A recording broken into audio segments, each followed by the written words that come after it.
Hi everyone, this is Mrs. Stewart, Mr. Prowse and Miss Hillier here to talk to you today about A-Level Design and Technology. So A-Level D&T at Christleton is the natural succession to GCSE D&T.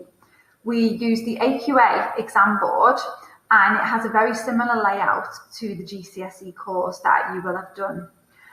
We have 50% of your final grade is your examination grade, and that is split up into two papers. So paper one is a larger paper. It's 2.5 hours long and it is 120 marks. It makes up 30% of your A-level.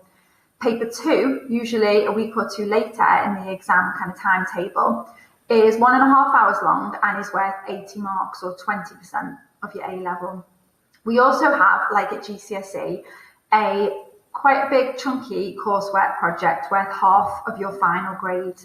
That project takes place in year 13 and you, with reference to a design context that you have come up with on your own, develop a brief and a problem that is going to be solved by your project, meeting the needs of a user or a client or a target market.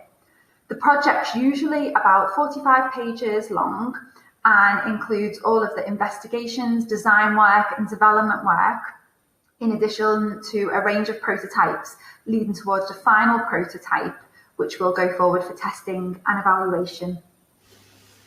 So your lessons in year 12, and there'll be 10 over a 2-week period per fortnight, and they're split 5 and 5. There'll be 5 theory lessons and 5 project-based lessons. Now, as you can see at the top here, the 5 theory lessons, you're going to learn through a wide variety of teaching methods. They include practical experiments, with obviously the accompanying write-up, research investigations, reading and comprehension tasks, written work, and then obviously some smaller group work and whole class discussions. And your work's going to be assessed in the usual way through written and verbal feedback, but we're also going to be encouraging a lot of self and peer assessment as well, which will set you up for your NEA, your non-examined assessment, which I'll talk about in a moment.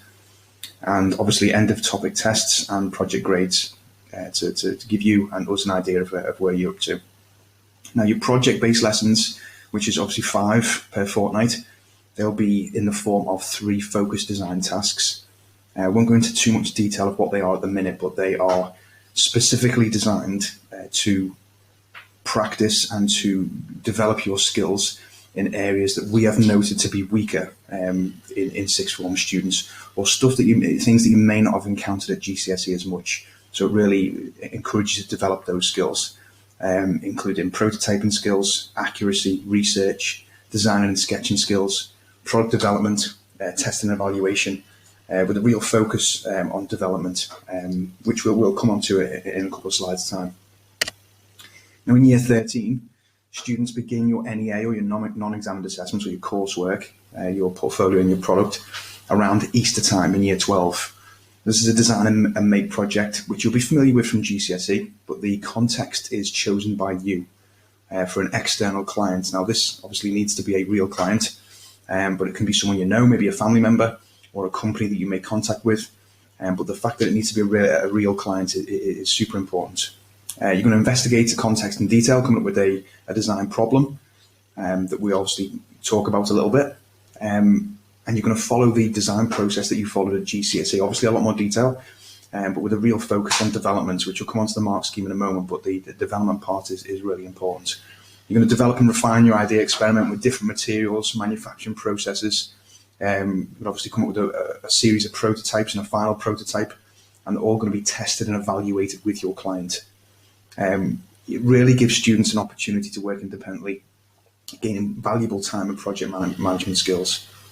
Now, in terms of marks, this is the mark breakdown here. As you can see from the development of design proposal, development of design prototype, the marks really come from those 50% of it is from development. So we really focus on that in year 12 in those project lessons. But you will follow the same process as GCSE. You'll be identifying, investigating design possibilities, producing a brief and specification, developing your design proposal through ideas and development of those ideas, and then realizing those ideas through development of your prototype, and then finally analyzing and evaluating. I'm Miss Hillier, and I just want to talk to you a little bit about what you can gain from doing DT that you can take forward into your life in university and employment. So as you can see from the slide on the screen, D&T gives you some skills that are really transferable to your adult life as you progress. You learn to develop your independent learning skills, which means you're able to problem solve and to find out answers yourselves. You also develop the ability to communicate your ideas both through the written form of your NEA, but also through discussion in lessons, and therefore able to express yourself to your peers and adults around you. The great thing that D&T gives you that a lot of other course doesn't is project and time management, and this is something that universities have shown a great interest in particular, even if you don't go for a design, technology, engineering based skill after sixth form. Being able to take along your portfolio that you've put together for your NEA goes to show universities and employers just how good you are at managing your time to complete a project and meeting deadlines. And this has certainly been shown by previous students, and has been said that it swung them the balance of getting into the course they wanted. Obviously, as you're doing your NEA, you're coming up with a problem that you're going to solve. And as you go through your adult life, you'll find so many problems that you come across that you've got to develop a solution for. And these small skills now will help you later on. And obviously, if, as you have studied at GCSE, you know that creativity is important, and being able to develop designs that are innovative and inspirational. Okay. So most of you will be aware of what facilities we've got within our department, so I just want to point this out. Recently, we've very generously had a donation from the School Association, and we've been able to purchase a further 3 3D printers. So we now have 4 3D printers, 1 in room 6, 2 in room 8, and 1 in A7.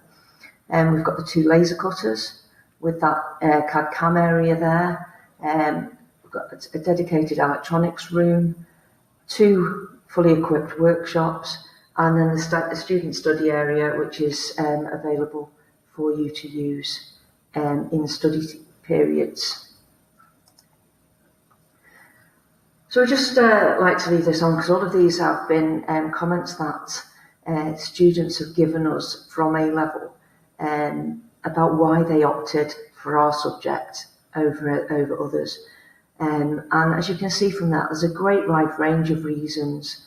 The practical aspect of it gives them something, a bit of a different outlook on the day from being in a written subject or lesson.